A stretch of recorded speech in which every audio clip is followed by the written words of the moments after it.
है कि हम पांचों फिर से कहीं जा पाएं। सही कह रहा है तो शिवम, तो बताओ इस बार कहाँ जाना है? कश्मीर चलते हैं। अरे चुप रहे, तुझे तो हमेशा कश्मीर ही जाना होता है बस। इस बार हम लोग पहाड़ों पर नहीं जाएंगे, बीच पर जाएंगे। तुम कहाँ जाना चाह रही हो पूनम? बीच का नाम लेने के बाद भी बताना पड़ेगा क्या? ऑब्वियसली गोवा। हाँ, गोवा बिल्कुल सही चॉइस है। और वैसे भी अब भोपाल से गोवा के लिए बस भी चालू हो गई है। आई नो लंबा रास्ता होगा, लेकिन फिर भी मजा आएगा। भोपाल के रहने वाले 5 दोस्त शिवम, अमर, अभिषेक, पूनम और जयंती तैयारी करके गोवा की बस में सवार हो गए। वो सब लोग बहुत एक्साइटेड थे। यार सीरियसली इतनी एक्साइटमेंट हो रही ना, मेरे पेट में गुदगुदी हो रही है। सीरियसली यार, मजा आएगा। Goa, we are coming. बस में और भी बहुत से लोग मौजूद थे जो उनकी ऐसी एक्साइटमेंट देखकर हंस रहे थे। उनका सफर बहुत मस्ती से शुरू हुआ था, लेकिन ये मस्ती ज्यादा देर नहीं चली और वो लोग धीरे धीरे थक कर सो गए। लेकिन जब शिवम की आंख खुली तो उसने जो देखा उससे उसका दिल जोर से धड़कने लगा। अबे उठो सब, ये बस क्यों रुकी हुई है? और ये इतनी खाली कैसे हो गई? क्या बकवास कर रहा है? सब यहीं होंगे, पीछे देख ले। अबे सच में कोई नहीं है। ये क्या मजाक है? सब लोग कहाँ चले गए? देखो बाहर, चारों तरफ पहाड़ ही पहाड़ है। ये गोवा नहीं हो सकता। ये तो कश्मीर जैसा लग रहा है यार। सब एक दूसरे का चेहरा देखने लगे। आंखों में हैरानी, डर और शक तीनों एक साथ आ गए। धीरे धीरे सब बस से नीचे उतरे। बाहर का नजारा वाकई हैरान करने वाला था। बर्फ से ढके पहाड़, ठंडी हवा और चारों ओर सन्नाटा। हम गोवा जा रहे थे तो कश्मीर कैसे आ गए? कोई प्रैंक तो नहीं है? मुझे घर जाना है। ये सब बहुत अजीब है। तभी उन्होंने एक आदमी को सड़क किनारे चलते देखा। वो उनकी ओर ही आ रहा था। अरे जरा सुनिए। क्यों बेटा, पहली बार आए हो कश्मीर? क्या ये कश्मीर है? हाँ, श्रीनगर से ज्यादा दूर नहीं हो। ये सुनते ही सबका चेहरा सफेद पड़ गया। शिवम ने तुरंत बस ड्राइवर को कॉल मिलाने की कोशिश की। ये नंबर तो नॉट इन सर्विस बता रहा है। ये कैसे हो सकता है? पर हमने उसी नंबर पर कॉल की थी ना, बात भी हुई थी ड्राइवर से। हम फंस गए किसी बड़ी मुसीबत में। इतना हाइपर मत हो, पहले किसी होटल में रुकते हैं, फिर सोचते हैं आगे क्या करना है। थोड़ी दूर पर उन्हें एक पुराना सा होटल दिखाई दिया। रिसेप्शन पर एक अजीब सा आदमी बैठा था जो जिंदा होते हुए भी मुर्दा सा लग रहा था। 2 कमरे चाहिए 5 लोगों के लिए। हाँ, 2 रूम, एक लड़कियों के लिए और एक हमारे लिए। ठीक है, कमरा नंबर 4 और 7। कमरों में थोड़ी देर आराम करने के बाद सब लोग लॉबी में मिले। सबका चेहरा अब भी उलझा और बेचैन था। अब जब यहाँ आ ही गए हैं तो थोड़ा घूम ही लेते हैं, ट्रिप बर्बाद क्यों करें? पागल हो गए हो क्या? तुम चुप रहो। चलो रिसेप्शन से पूछते हैं किसी ट्रैक के बारे में। यही सही है, अब आ गए हैं तो ठीक है ना, एंजॉय करते हैं। रिसेप्शनिस्ट ने उन्हें एक सुनसान ट्रैक का सुझाव दिया। 5 ट्रैकिंग के लिए निकल पड़े। चारों ओर बर्फ, ठंडी हवा और गहराता सन्नाटा। लेकिन तभी रुको, वहाँ देखो। अबे वो 5 लोग बिल्कुल हमारी तरह, कपड़े भी हमारे जैसे। हे भगवान, कौन है वो? हमें आवाज देनी चाहिए शायद। सुनिए। लेकिन वो 5 फिगर हिले तक नहीं, जैसे कोई मूर्ति हो। तुम लोगों ने ध्यान दिया, इस ट्रैक पर हमारे अलावा कोई नहीं है। हाँ, बिल्कुल सुनसान है।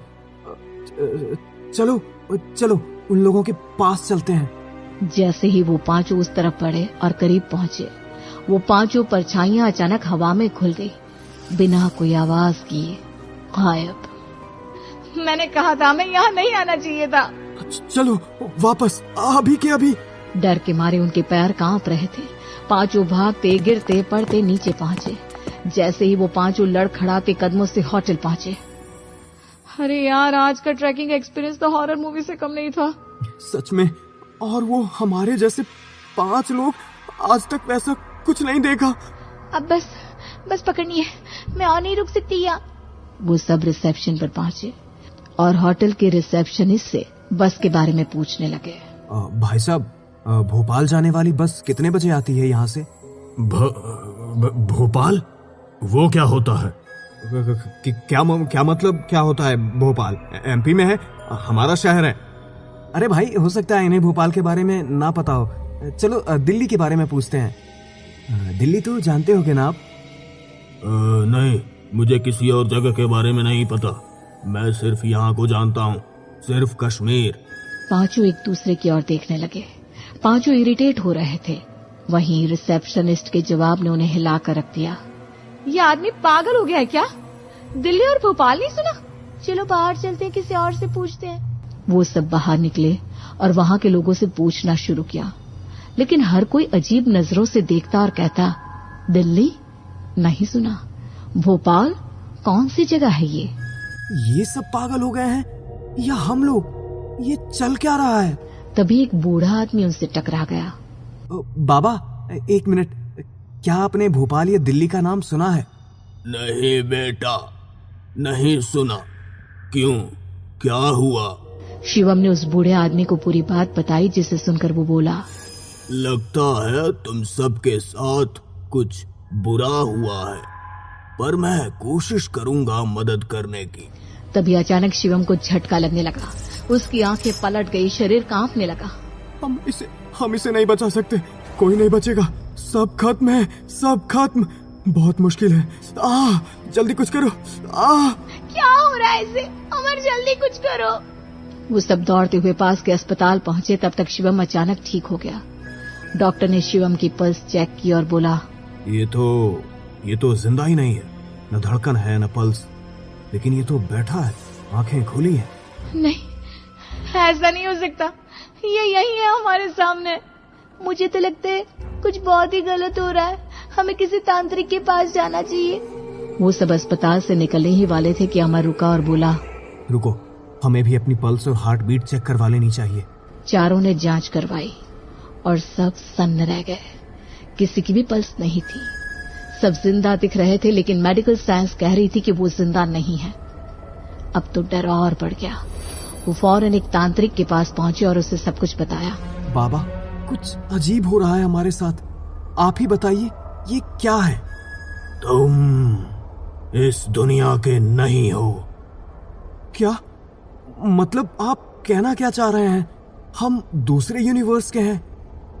शायद, लेकिन एक बात यकीन से कह सकता हूं कि तुम आत्माएं हो। ये तुम्हारा शरीर नहीं है, और यही वजह है कि तुम्हारे अंदर न नब्ज है और न धड़कन। ये आप क्या कह रहे हैं? हम सब यहाँ खड़े हैं आपके सामने। ये तुम्हारी आत्माएं हैं, शरीर नहीं, समझो बात को। सब सन्न थे। दुनिया रुक सी गई थी। किसी को समझ में नहीं आ रहा था कि अब क्या किया जाए। इसका कोई तो उपाय होगा ना बाबा? काश होता, लेकिन आत्माओं को उनकी दुनिया में वापस भेजने का कोई तरीका मेरे पास नहीं है। तांत्रिक के शब्द उनके दिल में गूंजते रहे। वो सब निराश होकर बाहर निकलने लगे। तभी ये क्या हो रहा है मुझे? अमर का दायां पैर घुटने के पास से कट रहा था, जैसे कोई इनविजिबल फोर्स उसे खींच रहा हो। बचाओ, कोई तो बचाओ मुझे।